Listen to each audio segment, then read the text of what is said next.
From Storm Tracker 6, this is Weather First, sponsored by Auto Owners Insurance. Simple human sense. We are very mild both temperature and condition wise outside, but we have another system that will be moving into the area tomorrow morning, creating some very slick conditions on area roadways. Again, in the meantime, we are still dry and cloudy with temperatures here in Lansing sitting right at 30 degrees. Also happens to be our high temperature today with a peak wind of 23 miles per hour reported by our sensor. Over off to our west in Grand Ledge, just a touch warmer at this time. This morning, we started off with temperatures all the way down to 14 degrees. In the city of Jackson, cloudy conditions overhead, a peak wind of 25 miles per hour with a high temperature and a current temperature both sitting in the low 30s. A live look over the city of Hillsdale, where temperatures are nearly the same as what we were seeing in Jackson, despite starting the morning off at a very chilly 13 degrees. Again, satellite and radar shows that area of precipitation that we were seeing throughout our Monday tracking off to our east. We have a second low pressure system off to our south. Where we are seeing these light pink colors, that is the indication for freezing rain, and we do have the potential for that to move into the area early morning tomorrow. Because of that, we are expecting some pretty significant impacts in terms of some slick roads, sidewalks, and of course those driveways as well. So the National Weather Service has issued a winter weather advisory for all of us in mid-Michigan that will expire at 4 o'clock tomorrow evening.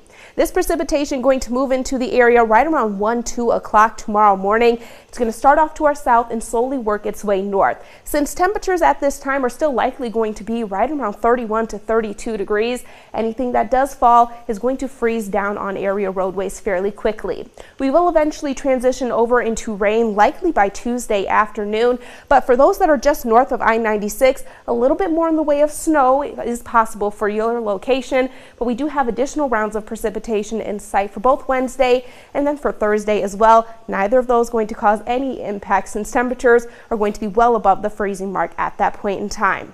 In terms of ice accumulations, I do think the highest impacts are going to be for those that are just south of I-94, mainly in the city of Jackson and Hillsdale, where your ice accumulations could be anywhere between 1/10 and 2/10 of an inch. They will start to trail off as we move further north, but that's when we are going to increase that chance for seeing accumulating snow. In St. John, snowfall accumulations could be anywhere between 2 to 3 inches.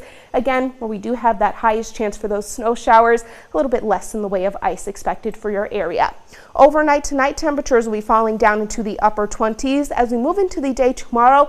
Again, a wintry mix to start off with most of the impacts expected from the system occurring early on Tuesday morning. So for your Tuesday morning commute, give yourself some extra time to actually scrape off some of this ice that will accumulate on your car.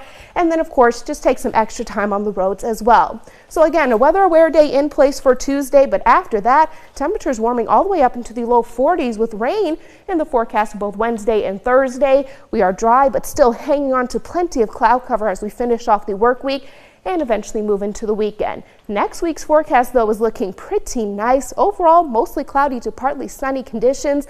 High temperatures as we move into the later portion of next week in the low to mid 40s for the area. Oh, allow yourself some extra time out there for sure tomorrow. Yeah.